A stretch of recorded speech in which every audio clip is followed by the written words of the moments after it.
Baik, saya rasa itu yang dapat saya sampaikan ya. Sekali lagi, selamat belajar. Semoga masa depan kalian tuh cerah semua, sukses ya gitu. Terima kasih. Assalamualaikum warahmatullahi wabarakatuh. Waktu saya Waalaikumsalam serahkan warahmatullahi kepada wabarakatuh. langsung Mas Zam atau gimana? Atau kembali lagi. Oke, terima kasih, Bu Mimi yang sudah memberikan, sambutan dan juga encouragement kepada kita semua. Yang penting nulis supaya kita tahu, bagaimana tulisan kita ke depan dan, menggarisbawahi tadi juga, terkait cinta berapa atau, jurnal apa untuk di-submit, ya meskipun nanti, aturan itu nasional, tapi tidak ada salahnya kita, mengarahkan atau menargetkan jurnal kita beberapa, level di atasnya gitu, katakanlah Sinta 3 atau 4 atau mungkin nanti Mas Azam juga akan memberikan bagaimana kita mengulik jurnal-jurnal Scopus karena, dalam beberapa hal juga jurnal Scopus ternyata tidak sebegitu mengerikan ya kecuali biaya APC-nya ya Mas Azam nanti. Baik, rekan-rekan sekalian, mungkin tanpa berlama-lama lagi kita akan langsung, diskusi.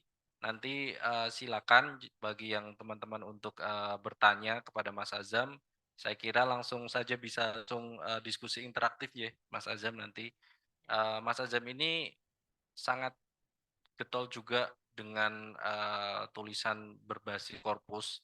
Jadi teman-teman yang tertarik, korpus atau mengambil, kajian dengan database korpus juga bisa, berdiskusi langsung dan monggo Mas Azam, waktu dan tempat saya serahkan sepenuhnya. Selamat berworkshop ya teman-teman. Oke, sebentar Mas Hafal satu ya. Satu hal ya, tadi saya mengatakan sih sebenarnya mengerjakan jurnal berakreditasi apa, tapi saya, sarankan yang tinggi aja, karena apa? Itu nanti kalau jadi portofolio itu akan jadi pertimbangan, gitu ya. Jadi, kalau bisa 2 atau Scopus juga bagus malah ya, gitu aja. Oke, Mas Azam saya ada kegiatan lain, saya tinggal juga di BRIN ini Mas, di Babarsari, ya penulisan apa, pembentukan jurnal Oh, internasional atau internasional. apa gitu. Ya, oke, parang penting Saya nggih. melarikan diri ke sini. Oh iya toh, ijo di jalan ya. Ya, Teman-teman, ya, makasih sukses sudah nggih. diizin ya. Sukses semuanya ya. Baik teman-teman, selamat pagi. Assalamualaikum. Salam sehat rahayu. Eh, ini saya di sini hanya tukang kompor, gitu ya. Artinya saya akan membuat teman-teman eh, terbakar, gitu ya. Jadi bagaimana yang tadinya teman-teman lesu dalam menulis artikel, setidaknya teman-teman mulai apa ya? Kalau dari air itu sedikit hangat, hangat naik, naik, naik dan lebih. Oh, nggih, siap. Baik teman-teman, ini saya harus melipat yang seharusnya 10 kali pertemuan itu hanya menjadi 1,5 jam gitu ya. Artinya dalam, saya ini hanya sedikit ya, artinya, sependek yang saya ketahui tentang jurnal, tentang artikel, bahwa saya mendapatkan hal ini karena saya dari lompat-melompat dari workshop satu ke workshop yang lain. Jadi saya juga mencoba mengutak-atik, jadi nanti, ini trik yang saya lakukan, bisa jadi tidak berlaku kepada teman-teman, "Oh, nggak efektif itu," gitu kan misal. Boleh, karena semua ini adalah berbasis, strategi saja. Saya akan bilang ke depan bahwa menulis artikel itu setidaknya kan 100%. 40%-nya itu adalah kecerdasan, 60%-nya adalah technical job, ya. 40% itu smart job, 60%-nya adalah technical job. Udah, itu kan. All everything is about semuanya adalah tentang teknik, teknik, teknik dan strategi. Gitu ya. Saya yakin teman-teman masalah materi tidak masalah. Sudah di bangku kuliah ada teori ini, metode ini dan itu tidak masalah. Artinya sudah siap, gitu ya. Eh yang jelas teman-teman saya terbuka untuk diskusi melalui WA. Dengan senang hati saya akan menanggapi. Biasanya saya malam baru akan saya jawab begitu. Karena waktu itulah malam itu banyak hal begitu kan. Silahkan setiap saat silahkan WA saya, boleh free melalui WA juga boleh. Dan saya sangat sangat senang bisa berdiskusi dan berdialog dengan teman-teman masalah artikel begitu. Mohon izin Mas, saya jalan aja Mas ya.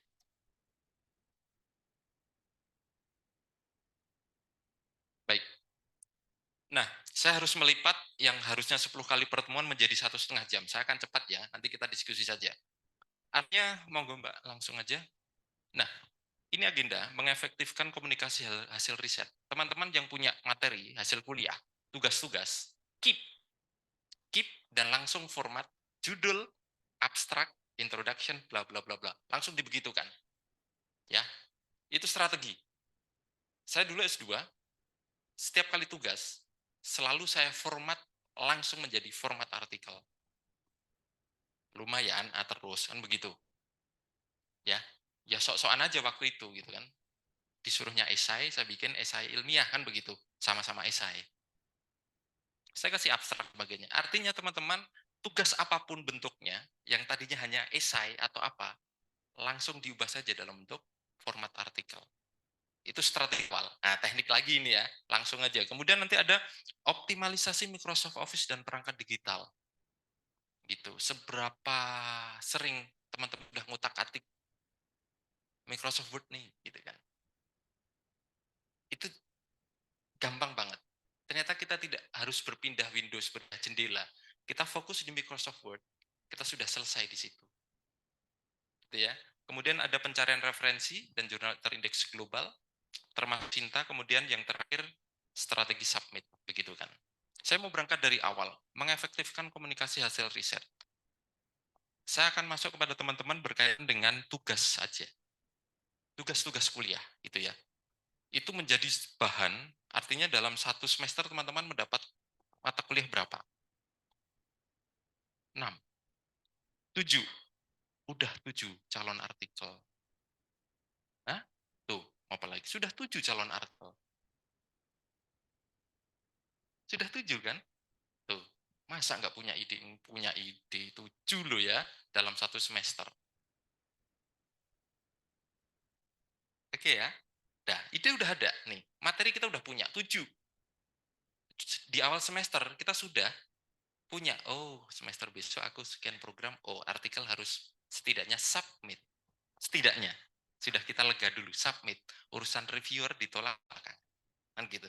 Kalau ditanya dosen, udah submit Pak, gitu kan, beres. Strategi, oh sudah dapat poin nih, udah B, kan gitu, udah submit, gitu kan. Strategi, ini komunikasi efektif hasil riset. Terus bagaimana ke dalamnya? Monggo Mbak, langsung ini. Strateginya itu, udah, kalimatnya ringkas, ya. Kalimat efektif hanya itu. Ini strategi menghindari pengulangan satu ide pada satu waktu, tidak membanjiri pembaca dengan informasi yang baru gitu ya. Seakan-akan membaca itu, maaf ya, jangan membodohkan pembaca. Seakan-akan kita itu pengen memberikan informasi sebanyak-banyaknya kepada pembaca. Ya, jangan. Pembaca itu cerdas. Nah, ini ringkas salah satunya. Kalimat efektif, intinya hanya di situ. Monggo Mbak. Nah, ini dari beberapa, saya membaca artikel dan sebagainya. Setidaknya kalau nanti kita dalam bahasa Inggris, kita hindari yang ini. Ya, ini hanya catatan aja, nanti bisa dibagi. Oke, monggo Mbak, lanjut. Nah, ini dalam bahasa Inggris nanti. Ya, ringkas spesifik. This, that, refers to what, mengacu pada apa, some, most, about, few, dan sebagainya, agak jelas hitungannya berapa. Pengaja dengan countable noun, dengan kata-kata yang bisa dihitung, langsung aja, 5, 7, 8, 9, 10, lebih dari 50, kurang dari 20, itu kan bisa dihitung. Nah, menarik bagi siapa? Nah, itu kan kadang ada kata-kata itu. Data ini menarik. Lah, menarik itu berikutnya harus menjadi ada kalimat penjelasnya. Menariknya di mana? Jadi boleh memakai interestingly, tapi berikutnya harus dijelaskan. Interestingnya di mana? What kind of that? Apa itu? Yang menarik apa misal? Bagi saya misal gado-gado di mana Tetek Timur Lempuyangan itu enak. Tapi bisa jadi bagi Mas Yoga nggak asik gitu. Terlalu manis gitu kan.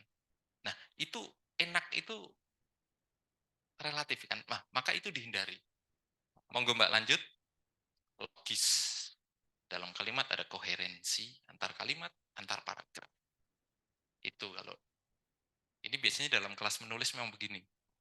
Dalam kelas menulis kreatif saya biasanya begini. Nah, setidaknya ketika logis, pembaca itu mendekati apa yang kita maksud. Mendekati ya, 100% nggak mungkin, tapi mendekati. Itu. Nah, dan sebagainya, seperti itu. Ini teknik saja. Monggo Mbak. Nah, strukturkan hasil riset. Menstrukturkan tugas-tugas itu bagaimana? Itu yang terpenting juga, karena semua ini tentang komunikasi sebetulnya. Apa yang ada di otak kita tuliskan, dan itu harus dibaca oleh orang lain. Itu adalah strategi komunikasi. Itu yang penting.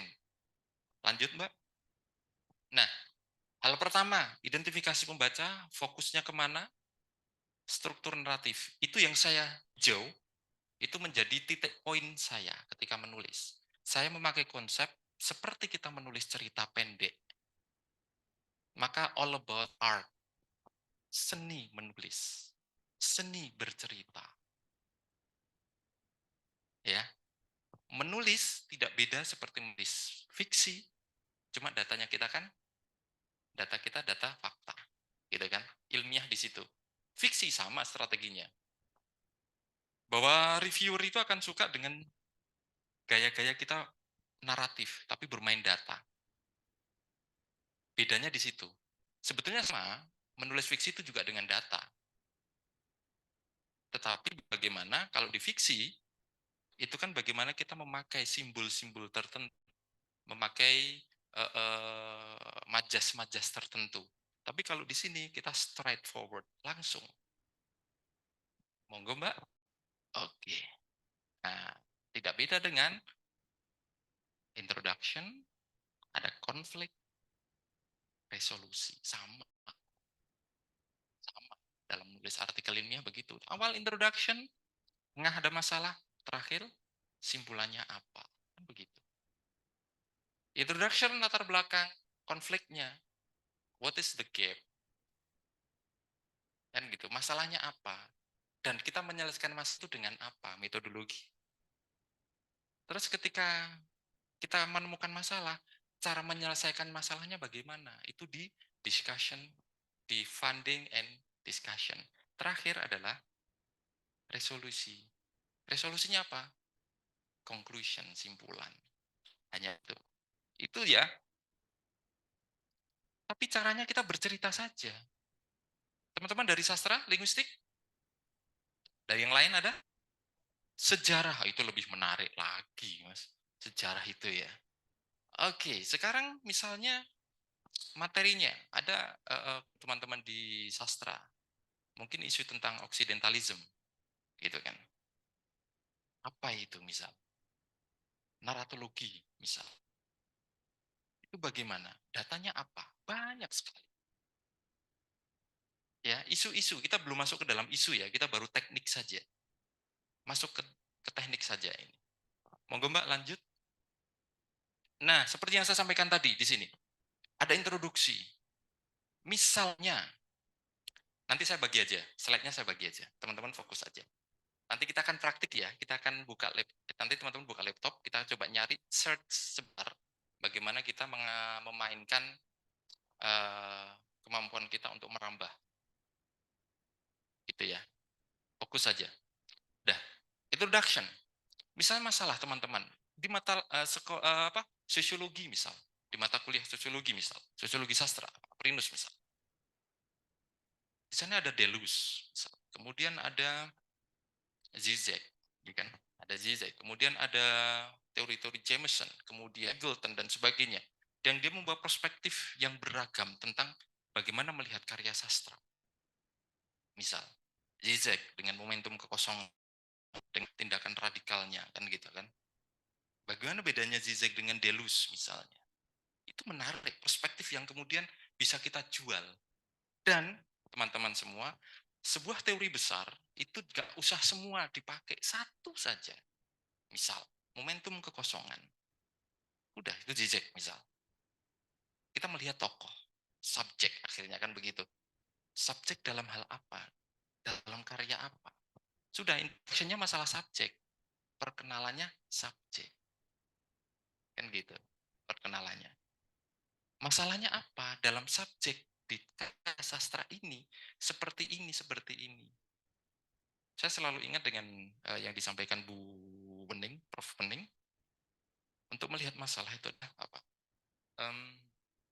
Dasein and Dasolon, kondisi ideal dan kondisi nyatanya gimana itu dipertentangkan gitu.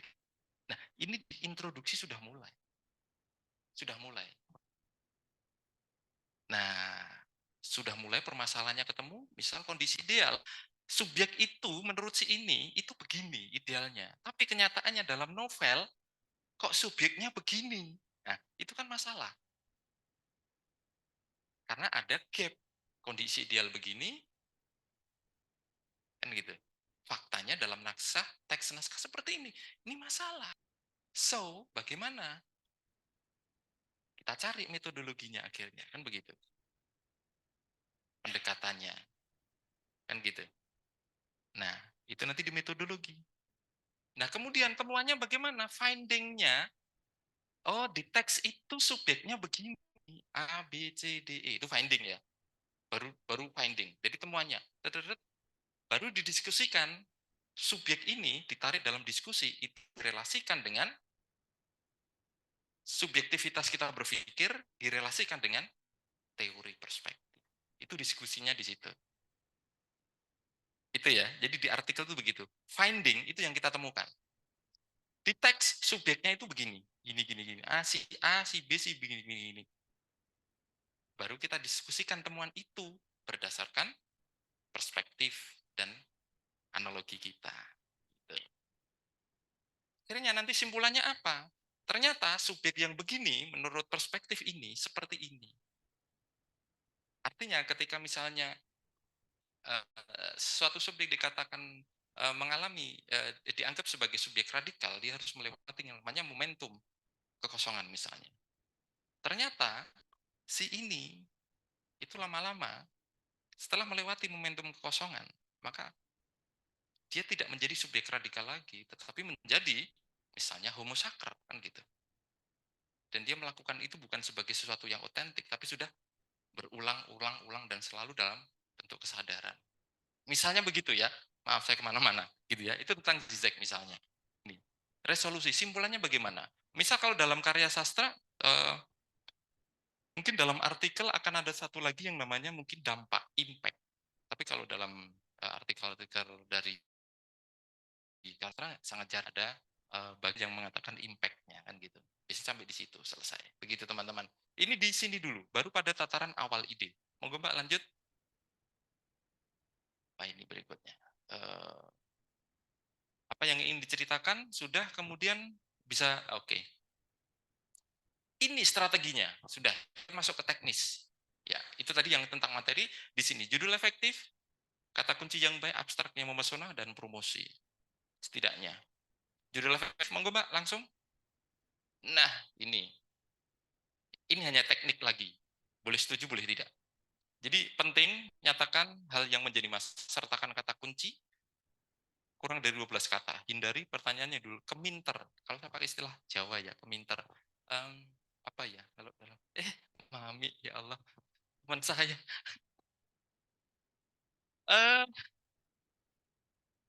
Keminter itu ya bahasa Indonesia ya. Sok pinter gitu ya. Lalu too smart, sok minteri gitu ya, jangan ya.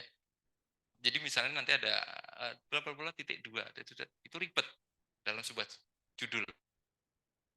Ya, ribet gitu. Bisa sih diterima gitu. Nggak masalah. Tapi ngeribeti sebagai pembaca. Saya kalau sebagai pembaca udah titik dua gitu udah males dulu. Gitu ya. Artinya kita mempertimbangkan sekali lagi pembaca sekali lagi ya. Itu pertimbangan pertama kita, pembaca. Nanti akan lanjut kepada reviewer. Reviewer itu sebagai pembaca. Maka dia pertama kali adalah akan melihat judulnya. Pertama kali, serius. Judul itu. Saya bolak-balik di reject itu karena judul. Gitu ya. Serius judul. Nah, ini istilah yang samar, jangan artinya abu-abu. Langsung pada istilah-istilah tertentu saja. Singkatan apalagi apa, kalau dalam linguistik apa ya, misalnya ada singkatan kalau dalam linguistik Nah, itu misalnya BBC. Kemudian berkaitan dengan apa? Misalnya English for bahasa Inggris untuk penutur asing misal begitu kan, disingkat apa? Jangan pakai singkatan di depan, gitu kan. Nah, ini dulu. Ini hanya judul efektif, selayaknya poster film. Dah, saya mau imajinasikan itu. Ketika saya melihat poster, saya filmnya apa enggak ya? Gitu. Itu pertama kali, kesan pertama.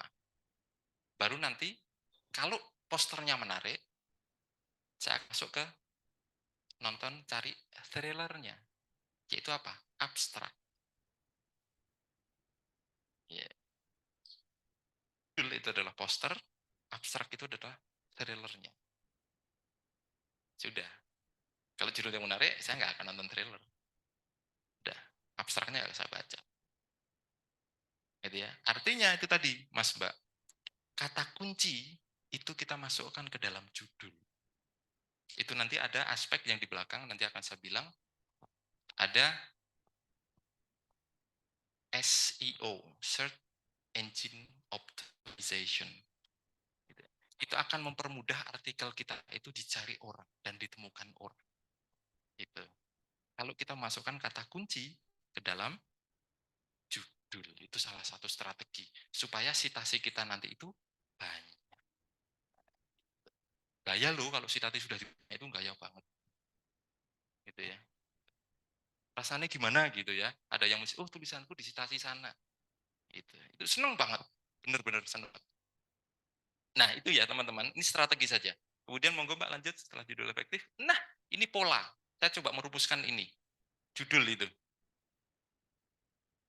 Strateginya gini. Ada variabel, ada outcome, ada sampel. Variabel, ada outcome itu hasil, sampel, ada data. Ada yang juga yang pakai method, penting, objektif, tujuan. Nah, itu strategi. Ya, strategi. Jadi ketika judul nanti misal apa ya? Analisis misal gitu kan, apa gitu kan. Atau nanti temuannya yang kita masukkan. Subjek radikal. Novel siapa? Gitu. Atau ada istilah-istilah yang berkaitan dengan teori itu. Misal Deleuze itu punya istilah-istilah khusus, misal gitu kan. Gitu. Misal pakai itu. Misal saya dulu karena begitu senang dengan Zizek, ada momentum kekosongan, ada homo sacer, itu yang saya pakai dalam judul. Misalnya siapa itu ya? Saya lupa nulis itu tentang Zizek. Ya judul itu.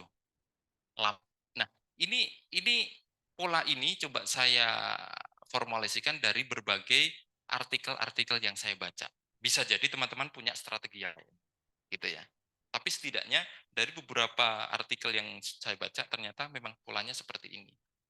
Itu. Monggo Mbak lanjut pola dulu. Nah, kata kunci. Ini juga strategi. Kata kunci itu jangan sekadar postkolonial, novel, linguistik, kemudian peribahasa, atau kemudian coba dengan frasa, dua kata. Itu kan lebih mudah pembaca menemukan artikel kita. Misal ketik postkolonial gitu di Scopus, akan ketemu sekian ribu yang ada kata postkolonial. Nah, bingung kan? Tapi kalau misalnya istilah-istilah tertentu, teori tertentu yang kita gunakan dalam kata kunci, itu mudah. Coba teman-teman cari naratologi misalnya gitu. Atau tentang adverbial atau apa lah kalau di linguistik itu kan.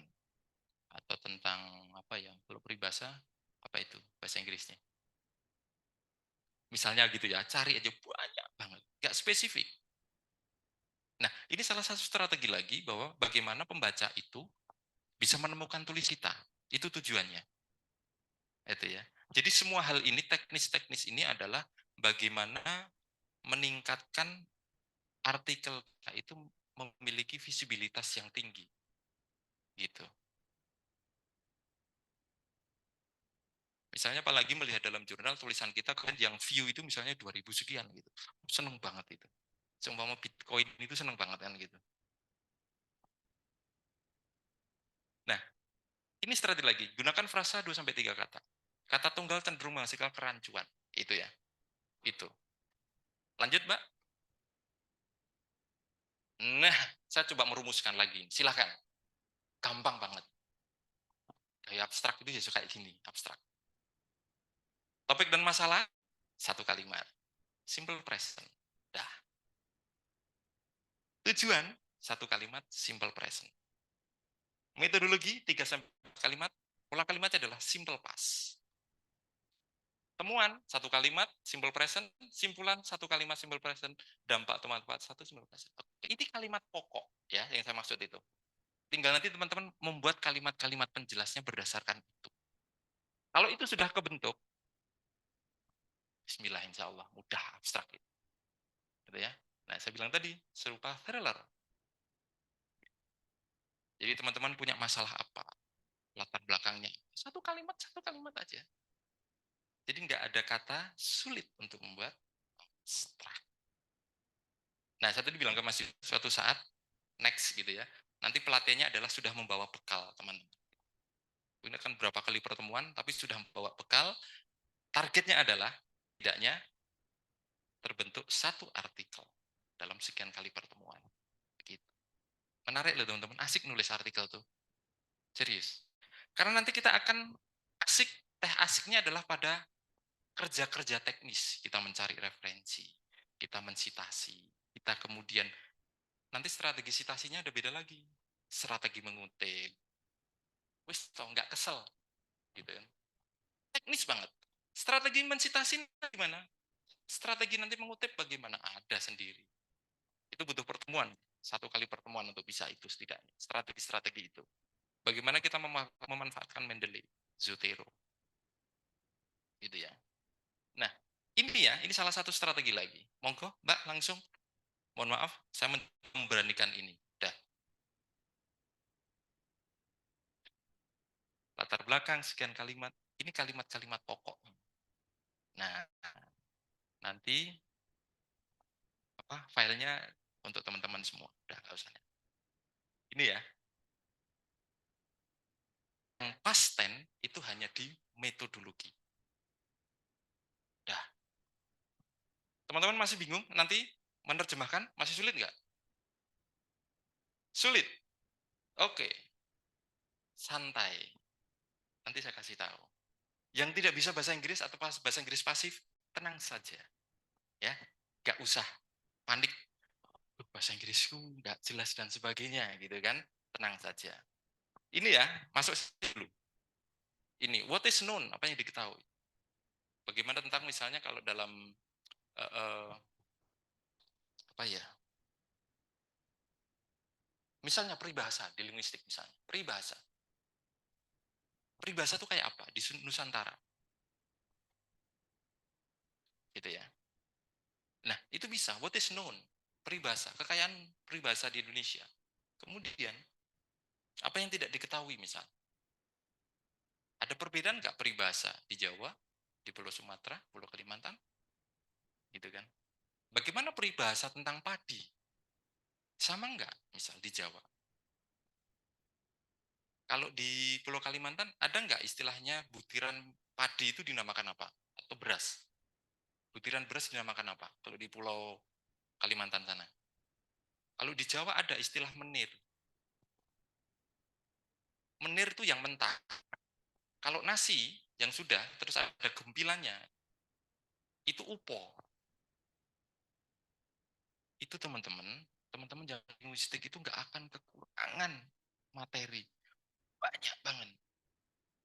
Tentang menu. Menu kok kan menarik. Menu misalnya sambal kuntilanak, sambal gendruwo, sambal ini. Untuk meningkatkan, untuk membedakan tingkatan pedas. Itu kan bisa diteliti. Gitu ya. Misal, tulisan-tulisan di bak truk. Ya kan? Ya kan? Enggak pulang kangen, pulang malu. Ah gitu kan. Misal. Itu kan banyak istilah lagi. Belum lagi hari ini misalnya bagaimana language acquisition, gitu kan. Pemerolehan bahasa anak-anak hari ini menarik loh diteliti itu, ya, gitu ya. Nah, ini masuk lagi Mbak di oke, hasil pembahasan. Nah, itu kalimat-kalimat pokok semua kok. Tinggal nanti dimasukkan, oh hasil findingnya apa, ya kan? Menekan apa. Udah, seperti cerita, nggak usah repot-repot. Dalam penelitian ini kami menemukan, nah udah kata itu aja, menemukan ini. Gitu ya. Nah, simpulan dan sebagainya. Ini nanti teman-teman bawa aja. Monggo Mbak, lanjut. Nah, ini yang saya maksud. Sudah familiar dengan ini teman-teman? Familiar? Di MS Word sudah ada Mendeley? Sudah, Alhamdulillah. Zotero, oke? Sudah mengoptimalkan Mendeley nggak dalam mencoba untuk melakukan kutipan, sitasi, dan sebagainya? Mencari kutipan? Zero, Mas. Nah, di sana bisa. Nah, ini maksudnya teman-teman. Yang tadi susah untuk menerjemahkan, di Word sudah ada menu untuk translate. At least membantu kita tahap awal untuk menenangkan hati kita. Oh, artikel kuis translate bahasa Inggris, gitu kan? Itu setidaknya. Blok, klik kanan, translate. Udah, tahap awal. Sudah, itu dulu. Setidaknya menenangkan hati lah, sudah aku translate. Meskipun kita harus melakukan tahap berikutnya, yaitu melakukan yang namanya perbaikan-perbaikan. Ada kemudian di situ, di MS Word lagi, ada spelling and grammar. Yang terbaru yang 365, Office itu sudah cukup lumayan. Sudah membantu kita. Sudah ada nanti readability-nya berapa, clarity-nya berapa, itu sudah kelihatan. Artinya teman-teman, struktur kalimat bahasa Indonesia mempengaruhi hasil terjemahan. Maka hal yang pertama harus kita kuasai adalah struktur kalimat bahasa Indonesia kita sudah baik dan benar. Ya, pakai saja pola kalimat aktif. Selesai. Sudah nggak usah pasif, aktif. Itu lebih mudah. Itu lebih mudah. Aktif, aktif, aktif, dan aktif. Selesai.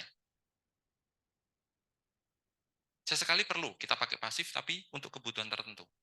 Gitu ya. Biasanya nanti reviewer, kalau bahasanya terlalu banyak pasifnya, dia hanya nanti mau diperbaiki menjadi kalimat aktif. Hanya begitu. Gitu ya. Jadi aktif, aktif, aktif, dan aktif. Silakan teman-teman menguati kemampuan menulis dalam bahasa Indonesia. Itu dulu, nanti terjemahannya, insya Allah ketika bahasa Indonesia kita bagus menulis, translate-nya di Word itu juga tidak jauh-jauh banget. Gitu ya. Sering keliru struktur kalimatnya karena struktur sumber kita itu sudah kacau dulu. Gitu. Jadi, mari kita bersama-sama memperbaiki struktur kalimat bahasa Indonesia. Ini ya, Turnitin di kampus ada. Sudah 10 menit kita kirim ke fakultas, 10 menit udah kirim balik hasilnya ketemu gitu. Nah, kemudian hal yang harus dilakukan adalah kemudian melakukan paraphrase, itu penting untuk menghindari plagiarism. Spelling and grammar, gunakan thesaurus. Kalau masih dalam kalimat struktur bahasa Indonesia, gunakan kamus daring punyanya Mendikbud yang lema. Saya kalau nulis bahasa Indonesia, yang saya buka itu hanya KBBI dan kamus thesaurus. Sudah, itu yang saya pakai. Kalau sudah ke bahasa Inggris, saya pakai Merriam-Webster. Saya cari thesaurusnya. Gitu ya. Meskipun ada perangkat digital, namun saya belum percaya. Saya masih bermain-main dengan rasa. Perangkat digital yang tidak dipunyai adalah rasa. Maka saya akan memasukkan rasa ketika dalam mencari thesaurus, permainan alur, itu yang saya masukkan. Itu ya. Di paraphrase itulah kita memasukkan yang namanya rasa kita dalam bercerita. Jadi ketika nanti dibaca oleh orang, dia akan yang ngalir kayak didongengin gitu. Tapi yang diceritakan adalah ilmiah. Kan begitu. Langsung. Nah, teman-teman silahkan sudah mencoba pakai Scopus mencari. Sudah pernah browsing? Sudah menggunakan email? Sudah, alhamdulillah. Udah, berarti nggak banyak saya ceritakan. Selesai. Ini mencari-cari, tinggal nanti kita, disinilah kerja teknis kita lakukan. Betah-betahan kita di depan laptop. Karena disitulah kita harus tahan benar memilih mana yang sesuai dengan artikel kita. Itu penting. Atau teman-teman bisa membalik strateginya. Cari jurnalnya dulu, menarik ke belakang. Oh, artikel jurnal ini, skopnya ini, kesenangannya reviewernya ini, yang sering terbit ini, oh aku pengen di situ. Nah mundur baru kita nyari yang sesuai dengan jurnalnya. Itu strategi terbalik, nggak apa-apa. Atau kalau kita sudah punya artikel, ya kita akhirnya harus jeli-jeli memilih artikel ini masuk kemana. Gitu. Kalau Sinta, insya Allah teman-teman semua bisa keterima. Gitu ya. Tekniknya, Sinta submitkan di awal tahun. Udah. Strateginya begitu kalau di Sinta. Dan saya yakin pasti bisa masuk. Nggak mungkin Sinta itu akan nolak. Ya. Pasti bisa masuk.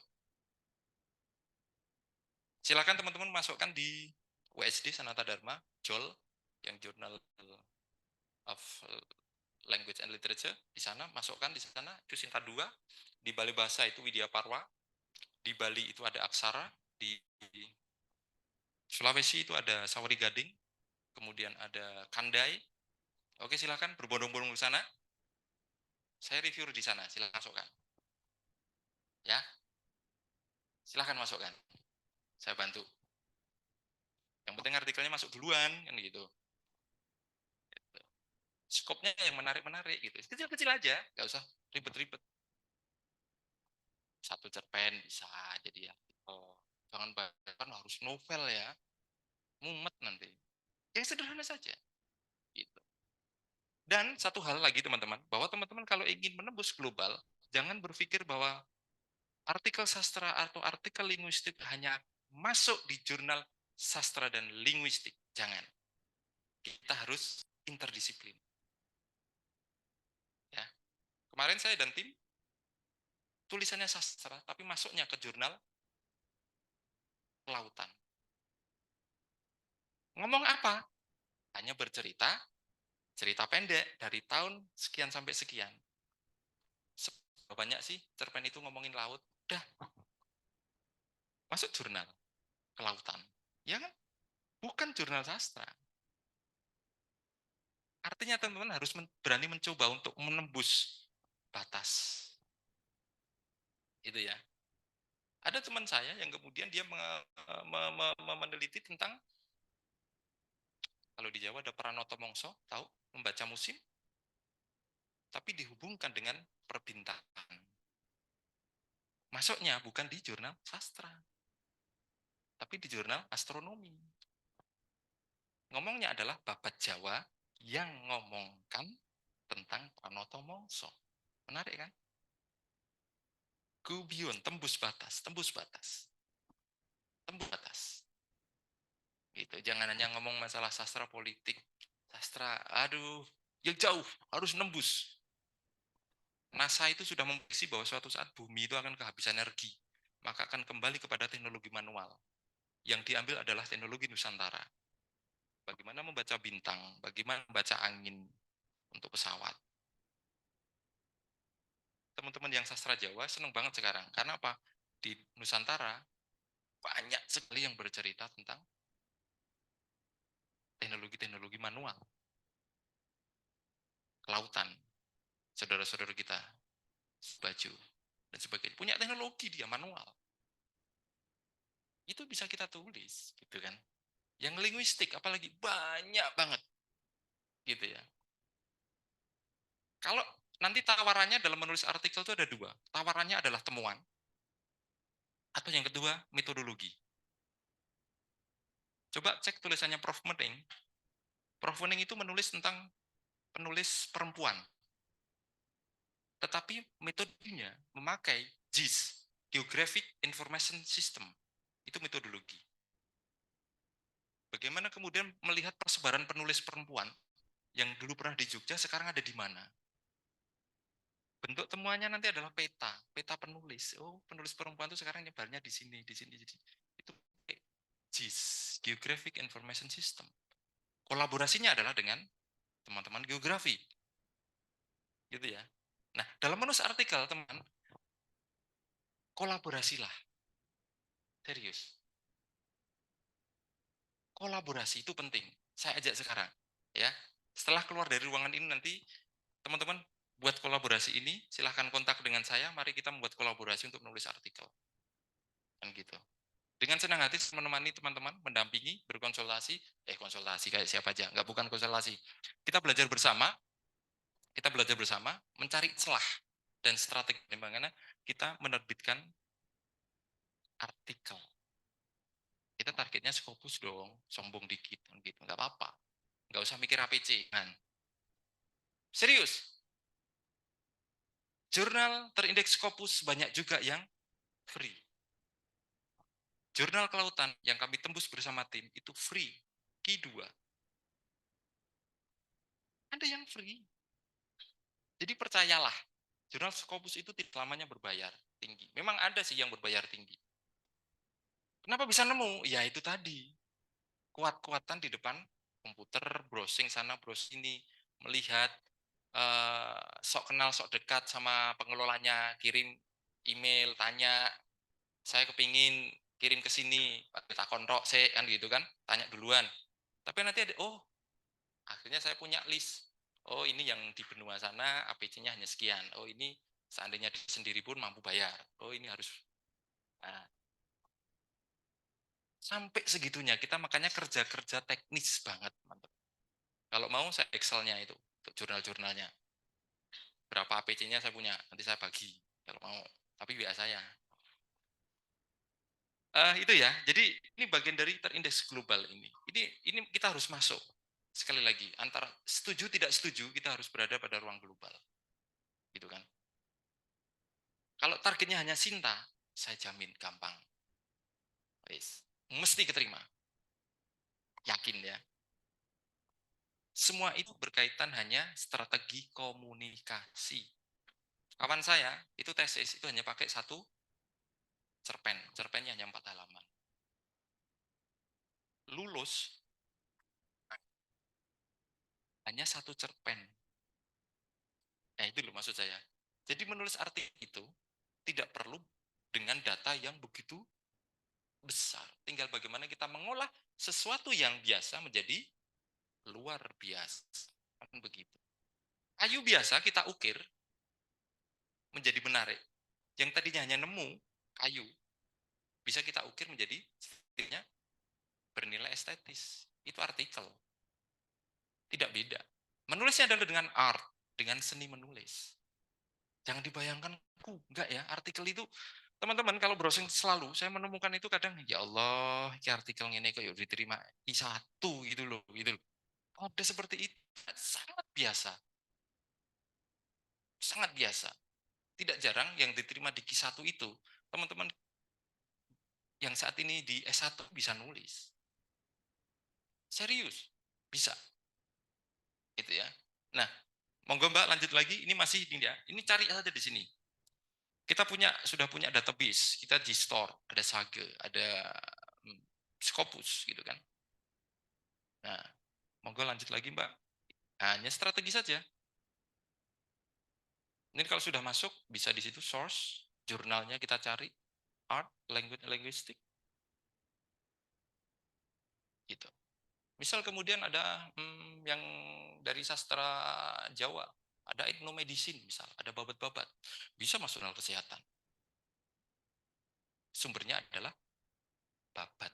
Nah, teman-teman yang dari Sumatera, dari Kalimantan, dari Maluku, dari manapun, yang tradisi-tradisi bisa kita tulis.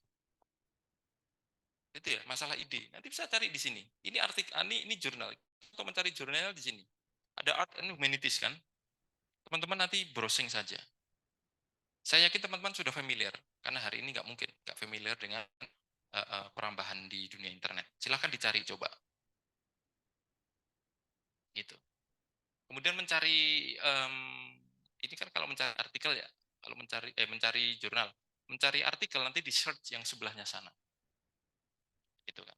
Coba silahkan kalau mau melakukan. Scopus. Dan teman-teman memindahkan apa yang ditemukan di Scopus masuk ke Mendeley masih manual? Masih manual atau sudah otomatis? Kita menemukan sih sekian ratus artikel nih menarik, tidak baca belakangan nanti, gitu kan? Bagaimana kita memindah ke Mendeley? Apakah masih manual? Satu begitu? Udah pakai impor selesai. Selama akunnya kita sama, akun yang di Mendeley sama Scopus sama, sudah langsung masuk ke Mendeley. Gitu ya. Jadi nggak satu. Gitu. Urusan belakang, entah itu PDF-nya ada atau enggak, urusan belakang. Gitu ya. Saya pakai prinsip Mbak Mami dulu sudah, pokoknya hantam dulu urusan belakang kan gitu. Download dulu, pindah dulu, ya. Nanti bisa gitu. Nah, ini jurnal-jurnal ya gitu kan. Ya, yang sebelah kiri itu, yang sebelah yang garis besar itu nanti untuk memfilter. Kita pilih yang gold atau yang mana Q1, Q2 dan sebagainya, berbahasa Inggris atau bagaimana. Nah, itu strategi.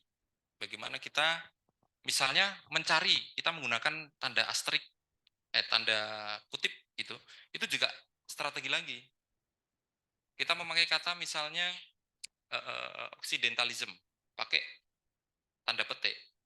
Itu berarti artinya kita fokus itu menuju yang ada kata itu saja. Nah, itu ada strateginya juga mencari itu. Gitu ya. Kode-kode tertentu dalam mencari. Nah, ini teman-teman, ini semua. Monggo, Mbak lanjut. Nah, ini untuk mencari jurnal saja, terindeks. APC-nya berapa bisa melihat ini di Simago. Itu silahkan jurnal rankingnya, country-nya, dan sebagainya. Banyak di Simago. Itu sudah familiar banget. Monggo, silahkan cari.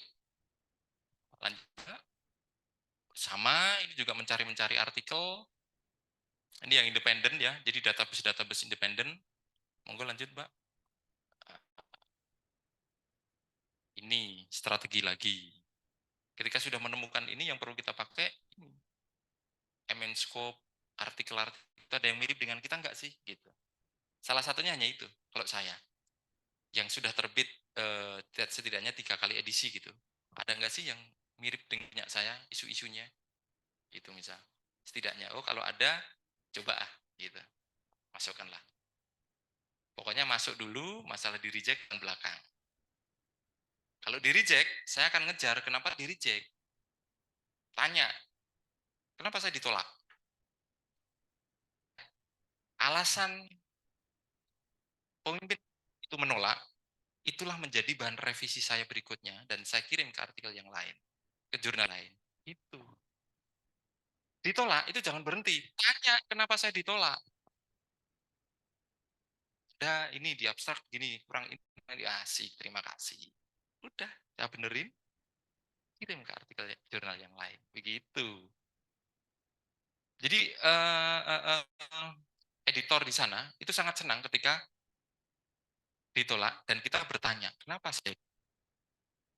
Ya, kalau di Indonesia kan berapa kan kadang tidak berkenan. Tapi di luar negeri yang global itu sangat senang kalau kita meresponnya. Kenapa saya ditolak? Kira-kira kalau saya masukkan kembali, apakah ini bisa kemungkinan menjalani alur yang baru lagi, misal begitu? Bisa. Jadi tawar-menawar gitu bisa. Jadi belum tentu ditolak, benar-benar ditutup. Tidak. Jadi ya strategi lagi. Kalau ini saya perbaiki, apakah saya bisa memasukkan ke sini lagi? Kan gitu. Itu strateginya lagi ya, Mbak Mas. Jadi itu indexing, jadi berindeks. Kemudian impact factor, tinggi atau enggak, publication model. Nah ini open access, berlangganan, hybrid, ada model. Monggo Mbak lanjut. Nah APC sudah open access itu. Keuntungannya open access, semua bisa membaca penyita. Tapi resikonya adalah membayar tadi. Gitu. Nah, kayaknya ini terakhir. Ada pertanyaan teman-teman. Monggo, kita berdiskusi saja. Ini teoritis semua soalnya. Harusnya nanti, makanya 10 kali pertemuan itu, kan ada praktik sebetulnya. Lebih. Silakan teman-teman. Nah, ini jurnal Predator. Salah satu kemarin yang jurnal Kepes Predator yang terakhir saya menemukan Kepes itu APC-nya sekitar berapa ya?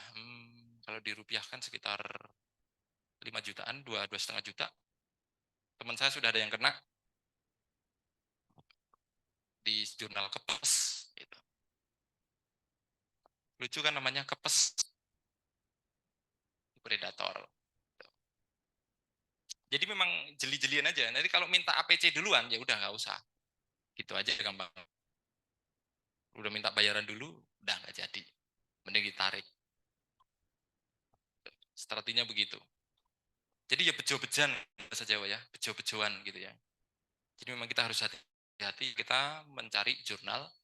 Makanya kita masuk ke Simagu dulu untuk melihat itu di kuartilnya berapa, Q1, Q2, Q3. Itu. Kayaknya kalau di UGM Kogen yang kayaknya mau di blacklist kayaknya di FIB. Kayaknya. Saya dengar-dengar begitu.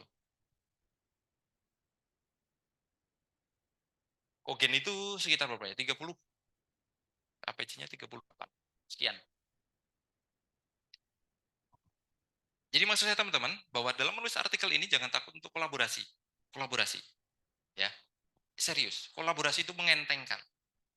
Tapi ya logis, kolaborasinya misalnya satu artikel, satu novel masa 10 orang. Nah, gitu kan nggak mungkin. Ya di logika juga lah gitu kan. 2-3 orang lah, wajar gitu kan. Nah, kemudian nanti secara metodologi misal penawarannya. Kita sudah ada misalnya dengan pembacaan jarak jauh. Misal. Di sastra ada metodologi dengan pembacaan jarak jauh. Artinya kita menggunakan teknologi AI tapi yang tersertifikasi. Misal kita memakai program Python misalnya.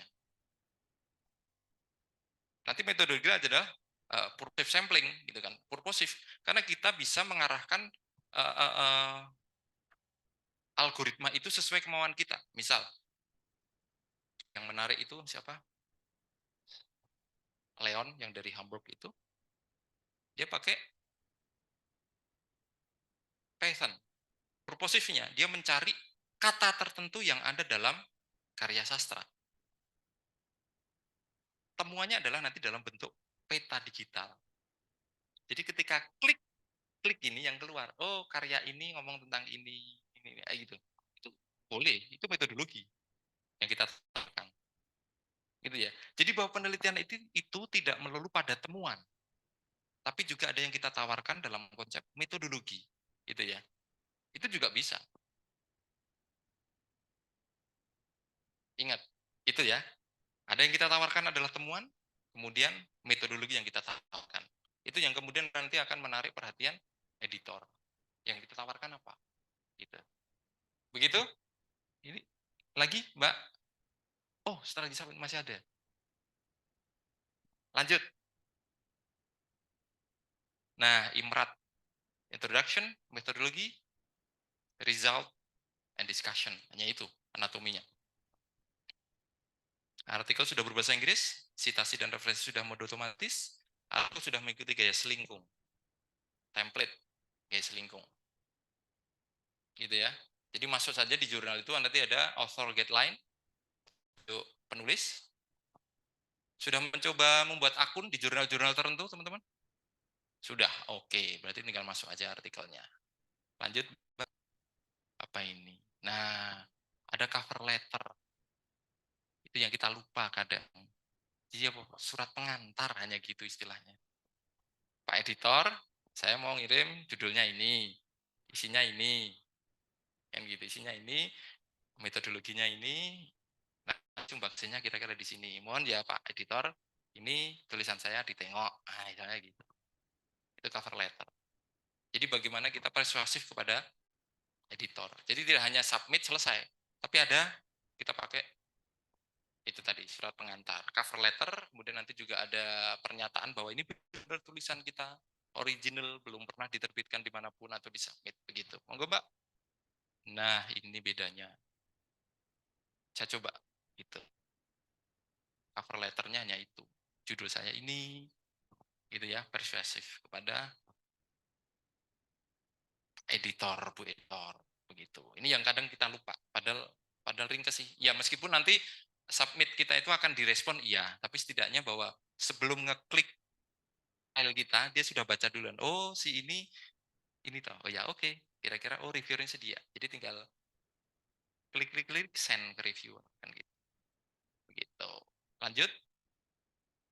Ini salah satu contohnya seperti ini kira-kira. Gitu. Sekadar contoh. Begitu. Ini setelah ini sudah habis. Kira-kira silakan teman-teman kita berdiskusi. Yang mau bertanya, semoga saya bisa membantu untuk mencarikan solusinya. Silahkan Mas. Siap.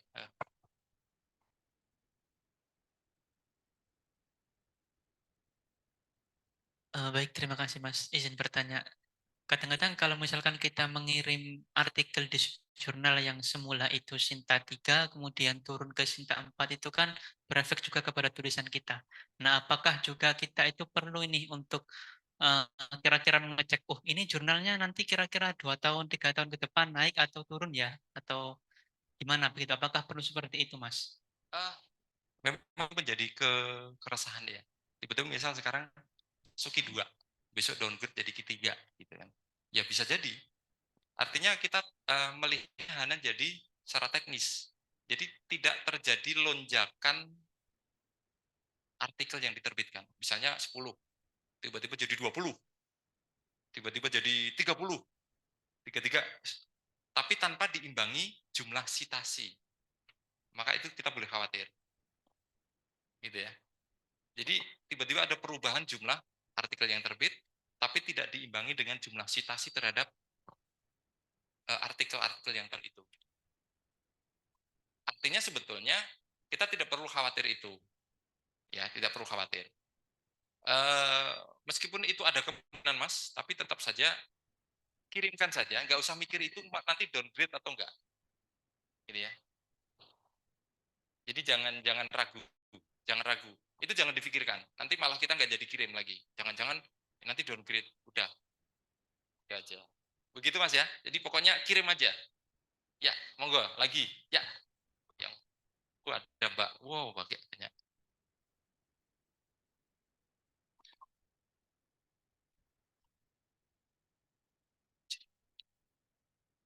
Terima kasih Mas Azam ya.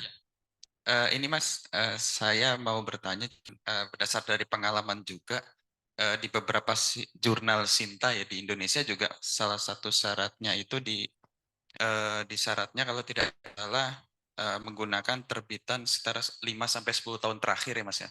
Ada dua pertanyaan Mas. Yang pertama itu eh, dari daftar pustakanya itu apakah impact-nya itu seberapa besar sih ketika kita harus menggunakan sumber-sumber yang terbitan 5 sampai 10 tahun terakhir, sedangkan kan kalau kami misalnya di sejarah mungkin lebih banyak menggunakan arsip dan beberapa mungkin buku juga ya, dan mungkin juga tidak banyak juga menggunakan artikel-artikel yang relevan dengan itu. Kemudian ini juga saya masih bingung juga terkait dengan yang apa Mendeley dan Zotero tadi, Mas.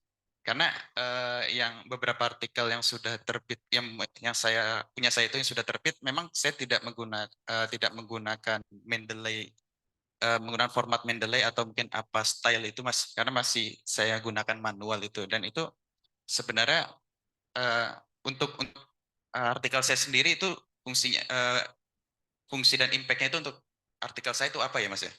Oke, baik. Menarik. Yang pertama berkait dengan apa dampaknya memakai rujukan terkini 10 atau 5 tahun terkini gitu kan. Sebetulnya itu dampak kepada bagaimana si editor itu melihat penulis ini mengikuti perkembangan begitu. Artinya setidaknya ketika kita mencitasi yang terbaru, maka artikel kita itu akan berelasi dengan artikel yang kita citasi. Akhirnya ketika nanti ada pembaca yang misalnya kemudian membaca artikel yang kita citasi, maka nanti ada Mas, oh tulisan ini di artikel oleh Mas siapa namanya? Fandi, Fadli. nanti akan masuk ke artikel kita, Mas. Impact-nya begitu. Jadi bahwa mensitasi secara otomatis atau yang terkini setidaknya, satu bahwa kita itu penulis masuk dalam perbincangan terkini. Itu salah satunya. Dan kedua, impact-nya misalnya terhadap artikel kita, maka kita masuk dalam jaringan artikel yang kita sitasi. Itu salah satu impact-nya. Gitu. Kenapa kita harus pakai otomatis? Gitu ya. Satunya itu. Jadi misalnya nanti saya menulis tentang sejarah apa. Saya mensitasi punya panjenengan. Saya nanti masuk lingkarannya jenengan. Jadi ketika orang ngeklik artikel jenengan, setidaknya dia akan melihat, oh tulisan jenengan disitasi oleh saya. Azam menulis apa sih? Gitu. Akhirnya melihat ke saya. Meskipun itu berelasi, tapi setidaknya ya nengok lah. Nanti nambah viewer saya kan gitu.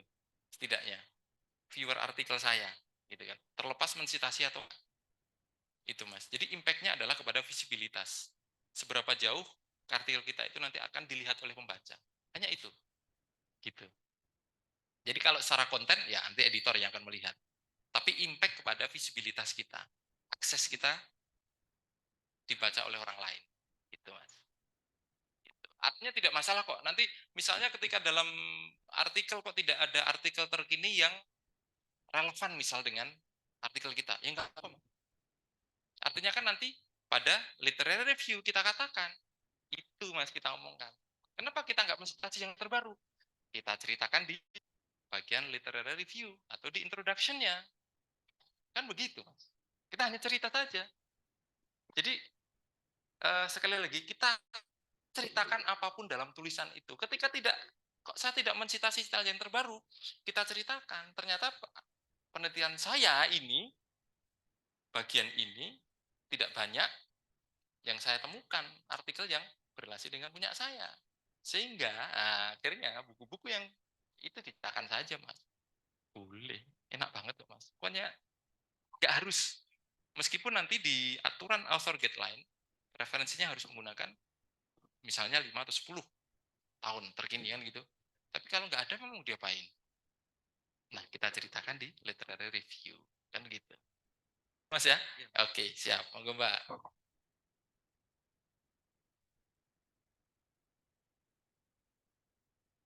Di Mbak. Ya, terima kasih atas kesempatannya, Mas Azam. Perkenalkan nama saya Diana dari Magister Linguistik.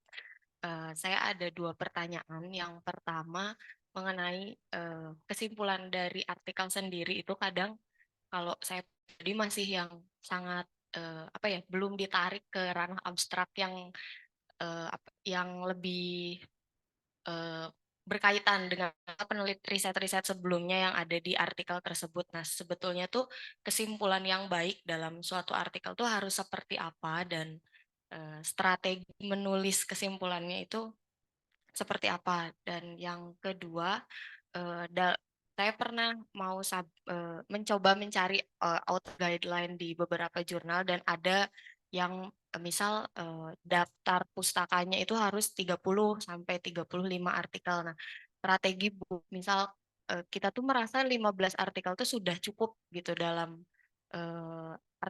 tulisannya. Strateginya supaya bisa sebanyak-banyaknya dimasukkan ke tulisan itu seperti apa? Terima kasih. Baik, simpulan ya. Simpulan itu gampang, Mbak. Berdasarkan temuan dan diskusi. Hanya itu aja. Udah, itu simpulan. Nggak usah kemana-mana. Simpulan itu kalau dalam artikel ya kaitannya dengan temuannya dan hasil diskusinya, pembahasannya. Cukup begitu. Kalau saya nge-reviewer hanya itu. Ini nggak dibahas ini, kok kamu nyimpulin. Saya bilang, nggak dibahas. Jadi mengada-adakan simpulan. Sementara di pembahasan tidak ada. Nah, itu strateginya hanya begitu, Mbak. Temuannya apa, kita masukkan gap-nya apa, pembahasannya begini. Sehingga misalnya balik lagi ke linguistik, misalnya peribahasa di Jawa berkaitan dengan pari, itu padi itu terbentuk karena struktur sosial masyarakat yang kebanyakan adalah petani. Sehingga peribahasanya digunakan cenderung memakai produk-produk pertanian. Salah satunya di kan kan gitu salah satunya misalnya itu Mbak. Jadi setidaknya kalau pola basis saya ya sudah, temuannya apa, diskusinya bagaimana, gap-nya gimana, sudah disimpulkan. Itu aja Mbak. Nah, berkaitan dengan jumlah artikel yang diberikan oleh jurnal tertentu, itu ya penuhin saja Mbak. Hanya begitu, penuhin saja. Artinya bahwa memang ada strategi-strategi citasi mengutip yang nanti di Mendeley itu akan bisa ketemu. Misal seperti tadi kita punya database, punya database sekian ratus begitu kan. Kita ketik kata kunci yang sesuai dengan kalimat pokok yang ada dalam paragraf itu misal. Frasa apa yang kemudian sudah ketik di Mendeley, nanti artikel-artikel yang mengandung frasa itu akan keluar semua dan di blok kuning. Itu yang disitasi. Dah, itu strateginya. Ya, jadi di Mendeley itu ada di search, itu ya, pokoknya di search, ketik saja frasa yang kita mau, kata kunci yang kita mau, maka semua artikel yang ada kata kunci itu pasti akan keluar. Nah, kita tinggal memilih mana yang mau kita masukkan dalam citasi. Strateginya begitu, Mbak. Kalau syaratnya memang 30, ya penuhin aja 30. Begitu. Ya, jangan sampai nanti 28 akhirnya di-reject gara-gara referensi kurang 2 gitu, Mbak. Biasanya lebihin aja 1 atau 2 gitu. Begitu, Mbak. Oke, baik. Ada lagi? G. Ya.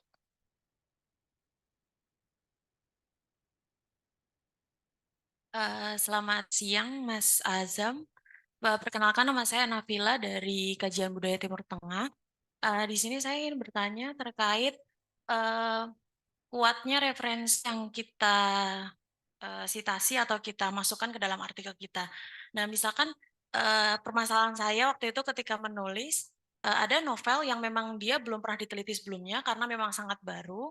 Kemudian saya sudah mencari artikel-artikel, belum ada yang membahas. Akhirnya ketika literatur review itu, saya hanya mencantumkan wawancara tidak langsung yang sudah ditulis oleh berita lokal atau lokal Arab ketika itu. Dan apakah itu bisa menjadi referensi yang kuat untuk artikel seperti itu? Itu masuk ke introduction saja. Jadi sebagai pengantar, gitu kan? Sebagai pengantar. Jadi kalau literary review itu berkaitan dengan rujukan-rujukan ilmiah, begitu. Itu masuk saja ke ini Mbak, ke latar belakangnya aja bahwa si novel ini menurut wawancara dengan media ini gini-gini, itu sebagai awal aja Mbak, sebagai what is known, apa yang diketahui di situ di awal. Jadi sebagai pijakan awal nggak apa-apa, gitu Mbak. Jadi kemudian referensi teman-teman, kalau kita targetnya ingin masuk Sinta 2 misal, ya kita rujukannya pakai Sinta 2 dong setidaknya. Kan gitu. Kalau kita mau masuk Scopus Ki 2, ya setidaknya Ki 2 yang kita pakai referensinya. Itu nanti memberikan dampak juga bahwa sitasi-sitasi yang kita pakai itu terpercaya. Itu Mbak. Jadi jangan khawatir misalnya tidak ada referensi satupun yang berkaitan dengan riset kita. Itu menjadi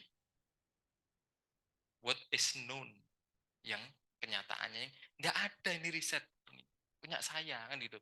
Akhirnya ketika punya saya, kita bebas mau ngapain aja. Artikel kita nantinya akan menjadi rujukan para periset berikutnya, kan begitu Mbak. Jadi jangan khawatir ketika nggak ada referensi, nggak jadi neliti itu kesempatan, gitu ya. Kesempatan kita menuliskan apapun yang kita mau. Tinggal nanti kalau ada yang salah dengan kajian-kajian kita, peneliti berikutnya yang melakukan koreksi. Si penelitian ini ternyata begini nggak cocok, maka penelitian saya bagian ini. Gitu loh Mbak. Gitu. Dan apakah itu nanti dimasukkan ke dalam daftar pustaka atau tidak? Yang mana? Yang misalkan dalam berita ini dan wawancara tidak langsung ini seperti itu, apakah dimasukkan saja atau tidak perlu? Di paragrafnya di media ini tanggal ini oleh ini kan gitu. Berarti tidak perlu dimasukkan di daftar pustaka. Ya, salah satunya itu aja. Jadi itu sebagai bagian dari what is known, gitu, yang diketahui. Jadi misal nanti di situs ini tanggal ini tahun ini ya, diakses pukul sekian. Itu salah satu referensi yang karena ada juga ketika kita sudah mereferensi website tertentu, laman tertentu, dibaca 5 tahun yang akan datang, misalnya laman sudah down. Nah, itu kan. Jadi itu salah satunya adalah diakses jam sekian, detik kesekian, tanggal sekian, bulan sekian, jam sekian. Situs ini. Nah, gitu. Begitu, Mbak ya. Sukses untuk artikelnya. Monggo.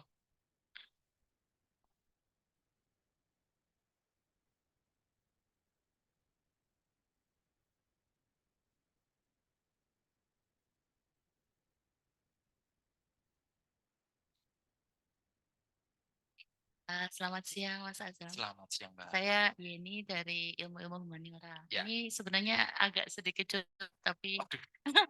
ya begini Mas. Sebenarnya ini saya mau tanya masalah tadi kan ada dibahas bahwa kalau tidak ke jurnal umpamanya core ilmunya umpamanya sastra atau Ya. linguistik bisa ke interdisipliner. Saya jadi teringat sesuatu kemarin saya ikut conference, Ya. terus paper saya sudah direview dan conference itu memang tidak menerbitkan gitu. Jadi cuma dikasih kayak dikasih kayak review saja terus disarankan ke jurnal A B C D kayak gitu. Reviewernya dari sastra gitu dan saya tuh merasa sayang karena di ininya tolong dimasukkannya di Sinta 3 atau 4 gitu. Saya merasa kalau ke situ kok rasanya sayang banget gitu loh nulis tapi nggak kepake buat syarat lulus atau apa kayak gitu loh Mas. Kan apakah bisa umpamanya saya masukin ke jurnal interdisipliner gitu?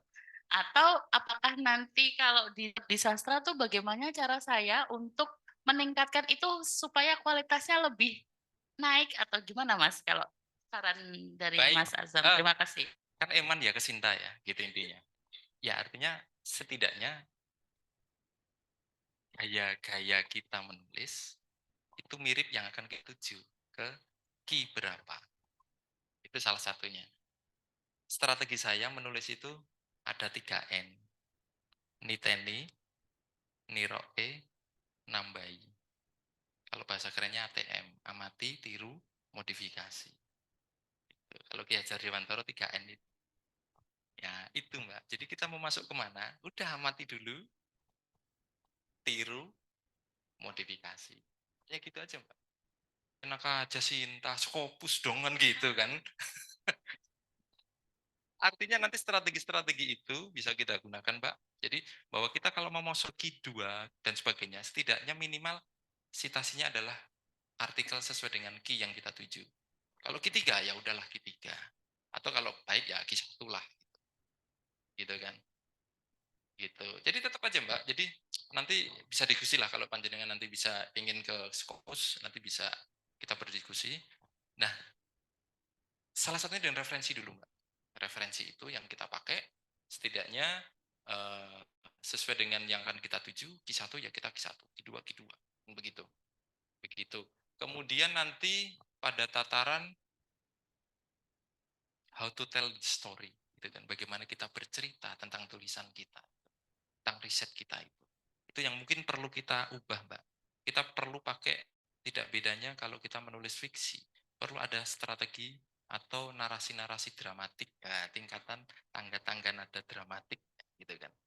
Kita mau pakai yang misalnya yang biasa, what is known-nya apa? Misalnya itu, yang paling kecil. Kemudian naik lagi, apa yang kemudian menjadi masalah di bidang itu, gitu kan?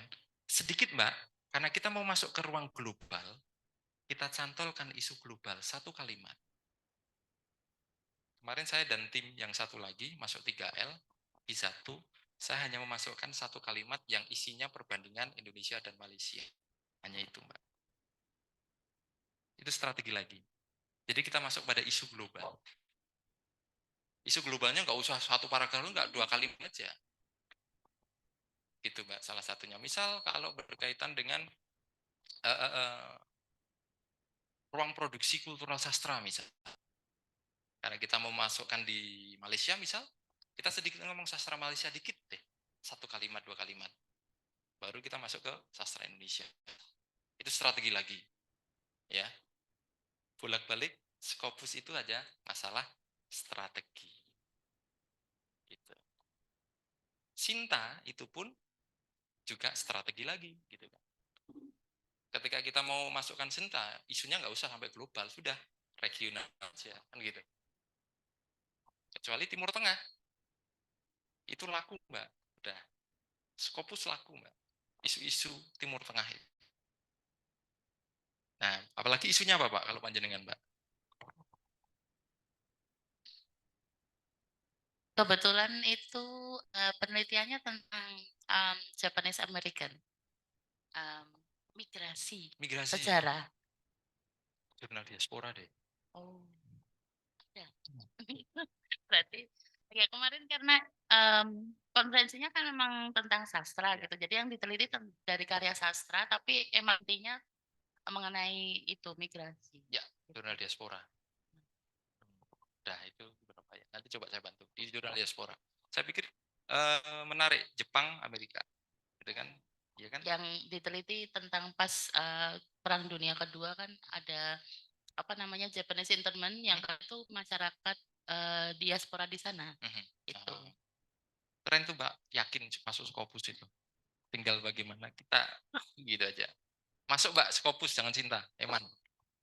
Itu pun kalau nanti Sinta itu pun maaf tingkat keterbacaannya kurang lah, karena nanti disiplin ilmu interdisiplinnya juga terbatas. Tapi kalau di sana, apalagi yang menulis orang Indonesia, kan gitu.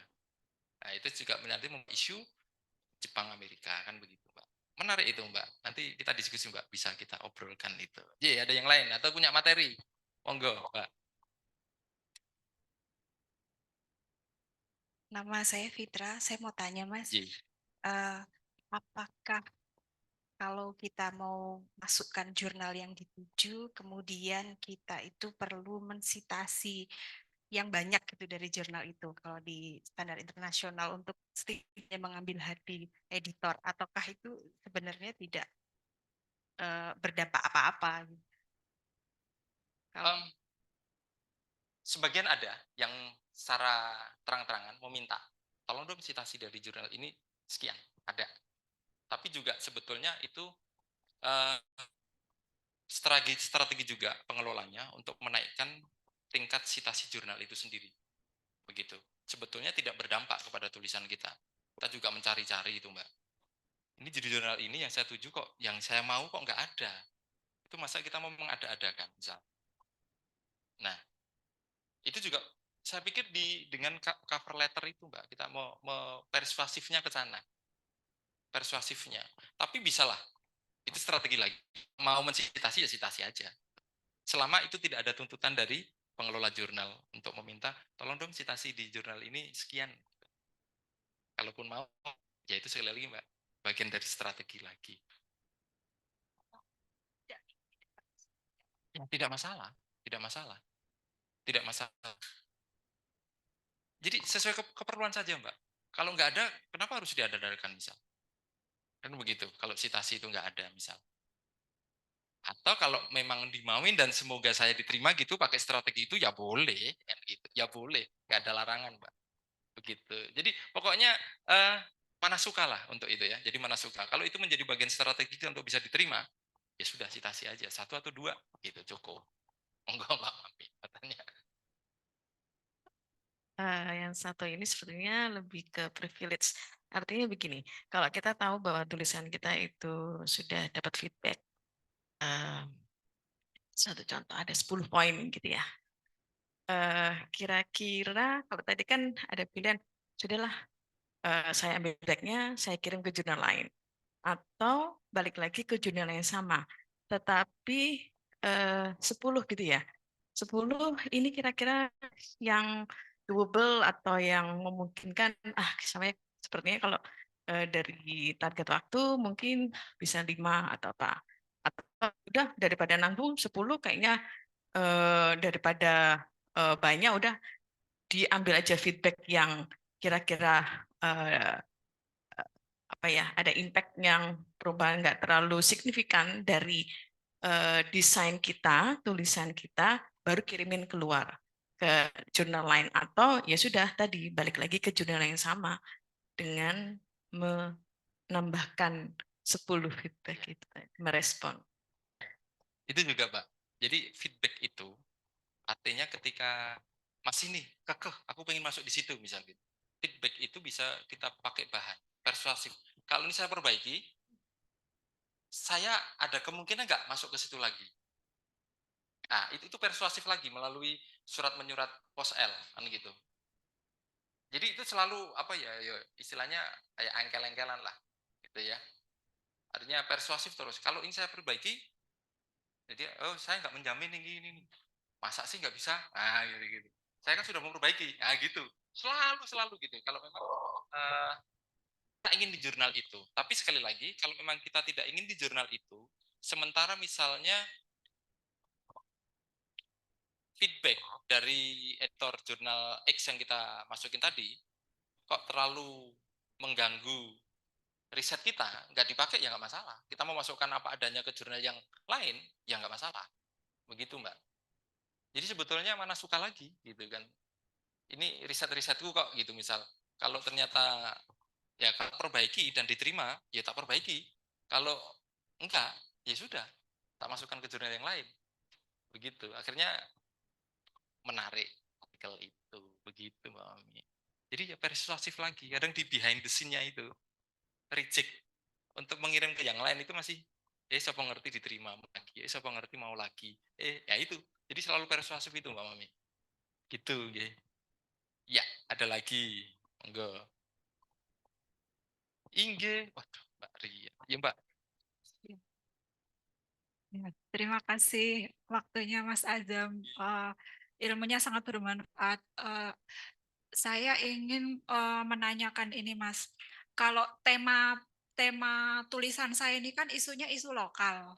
Nah, bagaimana triknya supaya seperti yang disampaikan Mas Azam tadi, untuk menariknya ke isu global itu bagaimana, Mas? Oke. Yang kedua atau dijawab dulu? Ya, saya jawabin ya. Ini Oh, kan iya. misalnya berkaitan dengan bahasa Bagongan, misal. Kita masuk pada isu preservasi, kepada isu UNESCO tentang bahasa-bahasa di Nusantara yang akan punah. Nah, kita pakai isu itu dong, UNESCO. Di Indonesia ada berapa bahasa daerah yang terdaftar di UNESCO? Kira-kira dari nanti pakai data dari pusat badan bahasa itu punya data bagi bahasa yang ada dan bahasa yang rentan punah dan bahasa yang sudah punah. Nah, misalnya isunya dimasukkan, nah bahasa Bagongan ini masuk dalam bahasa Jawa. Bahasa Jawa itu nanti direlasikan dengan strata dalam bahasa Jawa sendiri. Ada ngoko ini. Nah, ini gitu kan, misalnya ngomong aja pakai isu ini terancam punah nih gitu. Gitu aja. Itu nanti bisa masuk kepada jurnal-jurnal preservasi. Language preservation kan gitu. Masuk, Mbak, itu wis. Masuk itu nanti. Terus semoga, Mbak. Iya Mas, baik itu masukannya sangat membantu. Semoga nanti saya lengkapi lagi. Yang kedua, isu saya ini kan isu lokal ya Mas. Nah, kemudian kalau saya mencari referensi sitasi-sitasi di jurnal di Scopus itu tidak mudah. Jadi tidak banyak yang menulis mengenai tema-tema saya gitu. Apalagi bahasa-bahasa keraton, bahasa-bahasa kerajaan seperti itu. Bagaimana triknya supaya saya bisa menarik sitasi yang dari Scopus yang Q1, Q2 dengan tema yang bisa selaras dengan tema saya. Balik lagi ke tadi itu, Mbak. Jadi isu preservasi, jadi isu pelestarian itu bisa dimasukkan. Nanti kepada misalnya kalau di Indonesia kan ada BTB, warisan budaya tak benda ya kayaknya ya. Itu kan bisa dimasukkan itu. UNESCO punya, misal keputusan-keputusan bahasa mana yang itu tadi, Mbak, yang terancam punah dan sudah punah. Itu kan isu-isu itu, Mbak. Nanti Mbak deh dicari saja bagaimana bahasa-bahasa di benua yang lain itu mengalami keterancaman, misalnya di sama-sama yang punya tradisi kerajaan. Kalau di Inggris bagaimana? Adakah bahasa-bahasa khusus berkaitan dengan abdi dalamnya di kerajaan Inggris sana, misal gitu? Ataukah di kerajaan Arab sana juga ada tradisi stratifikasi bahasa abdi dalam, misal begitu? Misal di kerajaan Brunei ada enggak? Di kerajaan Malaysia Kelantan ada enggak misal? Itu saya pikir, saya yakin ada sedikit-sedikit aja kata kunci preservasi, language preservation, kemudian kepunahan, kemudian warisan budaya gitu, mungkin saya yakin ada Mbak, tinggal jeli-jelinya kita tahan-tahanan di depan komputer mencari, begitu Mbak Ria. Ya. Berarti itu mencari yang tingkatannya artikel-artikel semacam itu yang Q1, Q2 gitu ya Mas ya? Ya, Mbak, tidak harus Q1, Q2 sebetulnya. Bahwa meskipun tadi saya bilang bahwa ketika kita mau menuju Q1 ya setidaknya Q1 gitu. Itu juga tidak harus. Ketika memang referensi itu sangat terbatas dan ternyata memang isu penting ternyata malah masuk di Q3. Ya nggak masalah. Selama referensi yang kita pakai itu kredibel dari jurnal-jurnal yang belum downgrade atau setidaknya hilang dari database SIMAK, misal begitu. Nggak masalah Mbak. Jadi jangan terpaku, aduh harus Q1 deh, itu jangan, bludrek dewe kita nanti. Serius, bludrek dewe. Artinya bahwa kita mencari referensi itu, konsepnya adalah kita mencari sumber acuan yang kredibel. Hanya begitu. Mau Q1, Q2, Q3, tidak masalah. Yang penting dari sumber yang terpercaya dan terindeks. Hanya begitu Mbak. Kalau misalnya itu dari jurnal yang tingkatnya nasional gitu gimana Mas? Ya nggak apa-apa, nggak masalah. Karena itu kan membantu kita dalam penelitian. Dari manapun, dari terindeks WOS misal, ya nggak apa-apa. Begitu. Gitu Mbak. Pokoknya referensi jangan terpaku harus Q1, Q2, Q1, Q2, enggak. Yang penting terpercaya, kredibel. Begitu Mbak Ria. Ya, terima kasih Mas Azam atas Siap. masukannya. Monggo Mbak Mas. Nggak ada. Yang jelas terbuka. Oke, siap Pak. Lagi, monggo. Matur suwun kesempatannya Mas. Izin perkenalkan saya Norma dari IIH, satu komplotan. Saya mau tanya berkaitan yang tadi sempat disentil terkait korpus. Karena saya masih buta tentang korpus ya. Nah, saya ingin meneliti kebetulan objek disertasi saya nanti tentang sastra lunak. Era Orde Baru, majalah bukan Kunjung, kawanku. Nah, saya selain analisis teks dan konteks, saya juga akan lebih menyoroti teks itu dari perspektif korpus. Dari beberapa sampel cerita, saya pengen coba cari ada nggak sih kata kunci gitu. Nah kebetulan beberapa waktu lalu di pelatihan tentang digital humanities saya nggak bisa hadir. Nah karena data korpus itu kan harus saya bikin sendiri karena belum ada bikin tentang data korpus dari objek yang mau saya teliti. Ada nggak sih aplikasi yang Mas rekomendasikan untuk prosedural semacam itu? Karena jujur saya masih buta. Kalau kajian tafsir, kajian aspek konteks udah sering gitu. Tapi kalau korpus mau masuk ke situ karena saya sastra, bukan masih buta. Mungkin jalan gerbang awalnya saya harus masuk dari mana gitu. Matur suwun. Berkaitan dengan korpus menarik ya teman-teman. Hanya kita meneliti frasa atau kata itu aja jadi sependek yang saya tahu Mbak,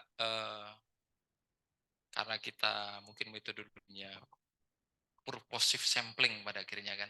Samplingnya itu memang kita fokus, kita tuju hanya tentang misalnya kata nakal.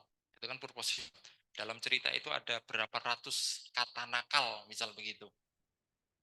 Nah, itu kan purposive sampling akhirnya. Nah, itu setidaknya kalau yang jadi saya belum nemu Mbak, tapi ada dengan program Python, tapi itu kita membuat dengan algoritma. Jadi kita membuat sendiri program itu sesuai dengan kemauan kita.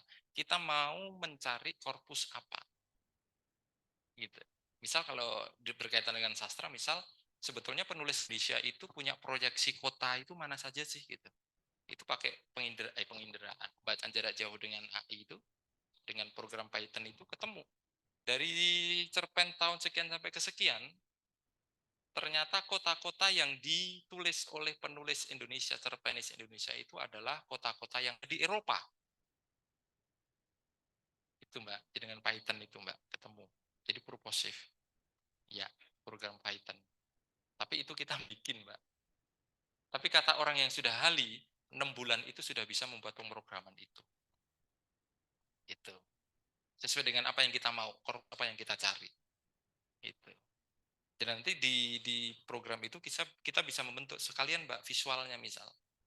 Kalau kawan saya itu tentang kota kan, maka bentuknya dia peta digital. Jadi misalnya di kota Prancis gitu, ketika klik balonnya itu, klik itu akan muncul, oh kota Paris itu ada di cerpen ini, cerpen ini, cerpen ini, cerpen ini, cerpen ini, gitu. Baru itu pakai misalnya dengan analisis AWK, analisis wacana kritis. Kenapa kok yang dituju Perancis semua, misal gitu. Tahun ini sampai ini, buat dengan penulis Indonesia. Kenapa memimpikan Perancis, misal gitu. Tadi di AWK-nya itu, Mbak. Tapi ada Mbak yang sudah jadi, saya meyakini sudah ada, tinggal searching aja dengan data-data korpus, nanti kontak ke Mbak Arina deh, Mbak Arina 2021, ya Mbak ya, tentang korpus pariwisata kayaknya, nanti itu kayaknya Mbak Arina sudah hampir sembas kayaknya, tentang korpus, begitu Mbak, gitu Mbak ya, ada lagi? Ya, sampai jam berapa saya masih juga? Baik, yang jelas saya terbuka, silahkan nomor WA saya tadi disimpan saja. Kalau ingin berdiskusi, kapanpun silahkan WA saya atau di apa tadi IG ya, Zam kalau mau akan saya respon dengan senang hati. Saya selalu ada di mana? Kansas pojok dekat Westafel. Saya duduk di sana. Mau nyari saya. Gitu. Jadi mau diskusi-diskusi, ngobrol-ngobrol tentang artikel dengan senang hati. Yang ingin submit tentang tugas-tugas kuliahnya dengan senang hati. Nanti kita diskusi di bawah. Begitu. Yang jelas hari ini kolaborasi itu yang lebih baik. Karena dengan kolaborasi kita bisa menyelesaikan masalah bersama. Tapi kalau single fighter is being dying, ya gitu akan single itu hanya akan sekarat. Gitu ya. Hari ini adalah kita perlu kolaborasi. Gitu ya, teman-teman, jangan takut. Silakan. Yang jelas teman-teman ini sudah finish masalah materi. Materi sudah punya semua, tinggal strateginya saja. Ya. Tadi 1 semester 7 mata kuliah, berarti 7 calon artikel. Nah, kan gitu. 7 calon artikel. Misal siapa lagi ya, teman-teman, sastra menarik. Senang hati apalagi yang sastra. Nanti kita boleh berdiskusi begitu. Ada lagi? Kalau nggak ada nanti saya serahkan Mas Yoga waktunya. Finish? Yakin? Nanti kita ngobrol banyak di luar ya teman-teman. Silahkan nanti WA saya. Dengan senang hati saya akan meresponnya. Itu teman-teman, itulah sependek pengetahuan saya tentang artikel. Jadi mohon maaf atas segala kekurangan. Yang jelas ini saya dapatkan dari melompat dari satu workshop ke workshop yang lain. Dan ilmu-ilmu ini juga datang dari guru-guru saya, dosen-dosen saya. Segala kekurangan adalah kesalahan saya mohon maaf setulus-tulusnya. Selamat siang, Assalamualaikum warahmatullahi wabarakatuh. Kita beri applause yang paling meriah untuk Mas Azam, sudah membagi knowledge-nya, pengalamannya dari lompat ke sana ke sini, workshop dan juga tentu pengalaman menulisnya yang tidak sedikit. Teman-teman bisa mencari profil beliau di dunia maya, bisa melihat nanti sendiri bagaimana rekam jejak tulisan beliau. Baik teman-teman, kami rasa tidak ada banyak hal lagi perlu kami sampaikan, hanya highlight saja bahwa acara seperti ini untuk tahun depan insya Allah akan kami selenggarakan secara periodik dalam series begitu. Jadi betulnya beberapa waktu lalu kami sudah menginisiasi, namun kegiatan serupa seperti ini masih bersifat daring. Jadi kami hanya melalui Zoom dan juga streaming begitu. Nah, namun demikian ternyata cek ombak di akhir tahun ini mendapatkan respon yang positif dan apresiasi yang tinggi untuk teman-teman. Mohon tepuk tangannya buat teman-teman semua. Dan juga hari ini kita selenggarakan secara hybrid. Ada teman-teman yang join di Zoom juga. Kami ucapkan terima kasih. Dan atas nama Biro Jurnal, saya Yoga dan Mbak Irma, mohon maaf karena keterbatasan tempat sehingga banyak teman-teman juga yang belum bisa hadir secara luring. Namun demikian semoga ke depannya kita bisa berkumpul lagi, kita bisa diskusi lagi. Nanti jangan panggil Mas Azam untuk sharing-sharing lagi juga. Dengan harapan teman-teman sudah punya lebih siap lagi draft atau mungkin artikel lainnya yang bisa kita kulik lebih dalam lagi. Sebagai informasi juga di FIB ini ada Biro Jurnal dan Penerbitan. Jadi kami juga kalau Mas Azam bisa ditemui di samping wastafel di Kansas di pojok. Nah, nanti sebagai alternatif juga mungkin bisa berkoresponding juga dengan Biro Jurnal. Misalnya ada jurnal yang ingin dikonsultasikan apakah ini baik atau tidak dan sebagainya, kami akan mencoba menelusuri itu juga. Namun demikian ada beberapa dokumen atau mungkin panduan guideline ringkas yang bisa teman-teman akses juga melalui web jurnal fib.ugm.ac.id/journal spelling English JOURNJNAL journal. Nanti bisa di sana ada beberapa guideline yang bisa teman-teman lihat sekilas sebagai modal awal untuk hunting artikel juga, untuk melihat artikel mana yang kredibel, kriterianya seperti apa sebagainya. Juga ada beberapa tutorial video untuk submit artikel di kanal YouTube yang ada tertaut juga di Webkebut. Mungkin itu hari ini teman-teman, sekali lagi kami mengucapkan terima kasih atas nama pimpinan juga memberikan apresiasi yang setinggi-tingginya kepada teman-teman semua. Semoga setelah ini teman-teman bisa lebih fokus mengerjakan draft artikelnya dan juga publikasinya supaya tidak mepet nanti ketika menjelang defense baru geger, karena biasanya itu kami banyak ya, jadi sedikit cerita, kami banyak menerima email dari mahasiswa yang meminta saran atau rekomendasi jurnal yang bisa publish dalam waktu 2 minggu. Nah, itu kami tidak bisa memberikan rekomendasi seperti itu karena biasanya apakah ada rekomendasi jurnal yang bisa menerbitkan artikel dalam waktu 2 minggu atau katakanlah 1 bulan lah, karena saya sudah deadline untuk tesis defense atau disertasi dan sebagainya. Ya, harapannya kegiatan seperti ini bisa menjadi ya semacam pemantik teman-teman bahwa kita harus menyiapkan artikel kita sedini mungkin, sehingga ketika kita bisa menerbitkan katakanlah di semester 2 atau ketiga, katakanlah semester 2 kita punya artikel publikasi, kita sudah agak apa ya, agak longgar, agak rileks untuk mengerjakan tesis atau tugas akhir yang lain. Baik, akhiri sekali lagi terima kasih atas nama Biro Jurnal dan Penerbitan, kami mohon maaf atas segala kekurangan. Selamat melanjutkan aktivitas, selamat siang, wassalamualaikum warahmatullahi wabarakatuh.